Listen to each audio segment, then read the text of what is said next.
Bro. Ya. Silakan Bang. Ya. Oke Bang, untuk hari ini mungkin bisa dijelaskan terkait agenda kesimpulan yang kalau tidak. Ya, jadi hari ini tanggal 10 September perkara gugatan klien kami Ruben Onsu terhadap Sarwenda itu sudah memasuki tahap kesimpulan, ya. Hanya saja kesimpulannya itu kita sampaikan tidak secara langsung di dalam persidangan, tapi disampaikan melalui e-court, ya, dan kita sudah masuk ke kesimpulan kita pada hari ini.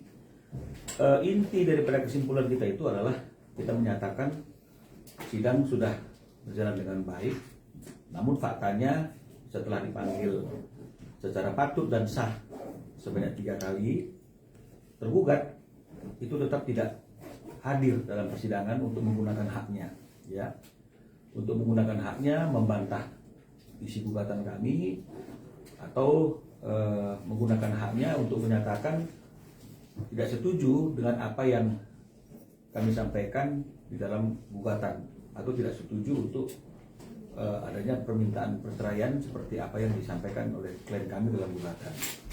Jadi intinya dengan ketidakhadiran tergugat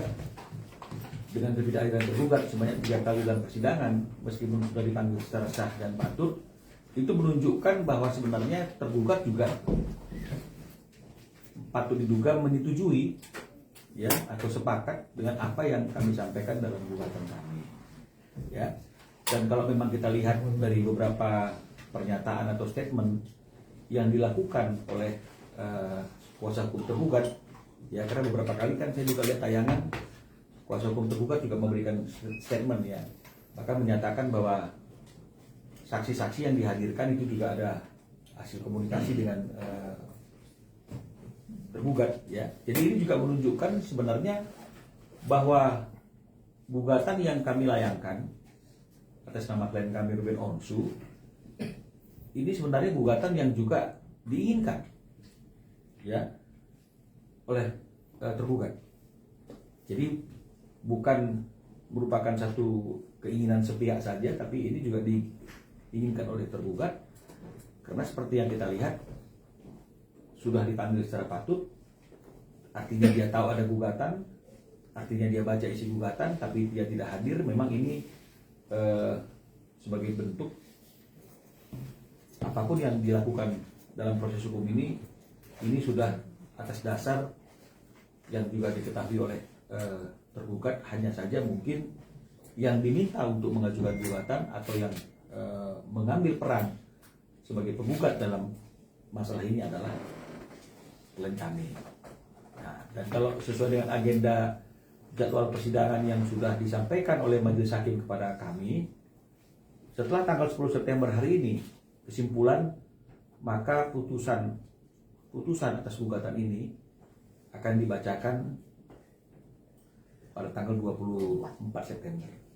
Jadi tanggal 24 September nanti itu adalah akhir daripada proses hukum yang sudah kita jalani beberapa waktu ini di Pengadilan Negeri Jakarta Selatan. Itu akan dibacakan putusannya pada tanggal 24 September. Ya, meskipun ada juga kemungkinan putusan juga akan disampaikan melalui e-court, tapi juga ada kemungkinan pembacaan keputusan akan dibacakan langsung dalam sidang tertutup seperti selama ini penggugat kuasa hukumnya itu hadir dalam persidangan. Nah, itulah yang bisa kami sampaikan kepada teman-teman media terkait dengan masalah perkembangan gugatan klien kami Ruben Onsu kepada tergugat Sarwenda. Terima kasih. Bang, berarti Ruben Onsu dan Sarwenda sendiri udah mengetahui, Bang, ya? Berarti Bang, kalau bisa dibilang Ruben ini tetap ingin bertekad. Jadi kalau misalnya dikatakan bahwa Ruben tetap ingin bercerai, ini juga boleh dikatakan ada benarnya, tapi ada tidak benarnya. Ya, karena kalau misalnya Ruben tetap ingin bercerai, ini kan artinya kan keinginan sepihak. Tapi kalau kita lihat fenomena dalam persidangan ini, bagaimana tergugat tidak hadir, berarti kan tidak ingin juga menggunakan kesempatan untuk mempertahankan perkawinan, kan gitu, ya. Dan kalau kita lihat juga beberapa statement dari kuasa hukum tergugat, bagaimana perannya mereka juga yang memberikan support, ya, untuk menghadirkan saksi-saksi yang memang mengetahui tentang rumah tangga penggugat dan tergugat. ini sebenarnya kan juga menunjukkan bukan semata-mata Ruben saja yang ingin tetap kekeh untuk mengakhiri perkawinannya dengan perceraian, tapi artinya ini adalah suatu hal yang sudah menjadi keputusan bersama yang mana kita yang mana mungkin masing-masing pihak sudah tidak yakin lagi akan bisa hidup rukun terikat dalam suatu perkawinan. Tapi ada sedikit mungkin juga sih untuk minta rujuk atau untuk kembali lagi itu mencabut laporan. Siapa yang meminta rujuk? Gitu. Kalau memang ini sudah merupakan satu hal yang sudah dibicarakan dan hanya saja mungkin yang majunya adalah Ruben. Ya kan, kalau misalnya seperti yang tadi saya katakan itu, andaikan saja ini bukanlah keputusan mereka atau tergugat tidak sepakat dengan apa yang disampaikan oleh Ruben, dia bisa menggunakan haknya untuk hadir dalam persidangan dan akan ada mediasi, karena hakim juga pasti akan mengundang para pihak prinsipal untuk mencoba dimediasi. Disitulah kalau memang mau ada rujuk, mau ada maaf, ada yang mempertahankan. Tapi kan ini tidak ada kondisi yang seperti itu, dan kalau kita lihat dari beberapa pernyataan juga dari pihak tergugat, kuasa hukumnya kan ini kan kita bisa mendapat kesimpulan sebenarnya, meskipun dari kami tidak pernah menyatakan dengan tegas selama ini, tapi kan dapat disimpulkan bahwa ini adalah suatu keputusan yang memang sudah mereka ambil bersama, dan hanya saja yang diminta untuk maju ke dalam persidangan itu adalah Ruben. Bang, ini kan dari awal prosesnya adem-adem aja, nggak ada saling tuding, nggak ada saling hujat segala macam antara Ruben dan Safida. Apa dari awal emang Ruben menginginkan seperti itu gitu, sempat bilang sama abang supaya ini semua berjalan ini aja, nggak usah, karena nggak enak mungkin menjaga perasaan anak seperti itu mungkin. Kalau memang persidangan ini ingin dibuat seadem mungkin, ya selain menjaga perasaan anak dan mungkin menjaga beberapa kondisi, tapi memang sesuatu yang sudah final keputusannya di antara mereka berdua sebagai suami istri, hanya saja pihak yang akan mengambil peran sebagai penggugat itu yang memang harus diambil oleh Ruben, kan artinya kan ini juga pasti akan meminimalis konflik. Yang akan terjadi konflik itu kan kalau misalnya kemudian satu menginginkan berpisah tapi satu tidak menginginkan, ya ini yang mungkin akan terjadi konflik.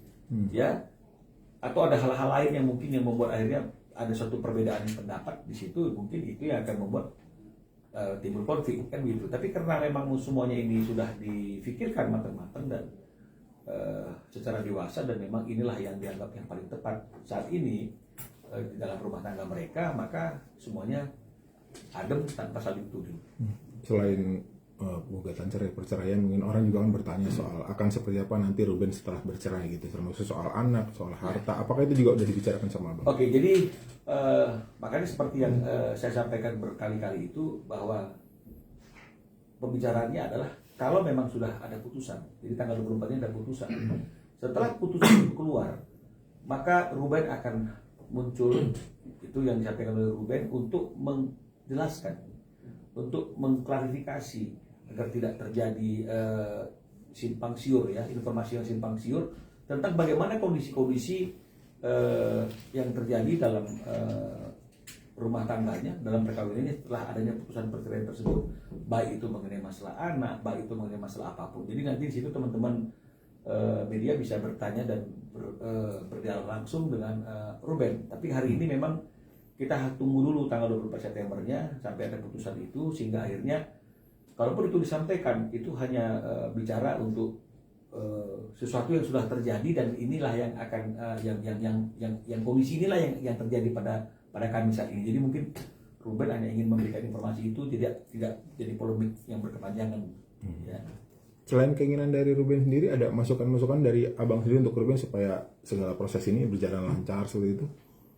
Kalau masukan itu kan sesuai dengan apa yang diinginkan oleh klien, ya. Klien ingin seperti apa dia proses hukumnya, kan gitu. Nah, jadi kalau memang misalnya klien itu ingin proses hukumnya itu tidak terjadi keributan, tidak terjadi suatu saling tuding menuding, ya ini memang mereka harus bisa selesai dulu tuntas dalam itu. Dan kita juga ketika memberikan statement yang tidak juga menuduh.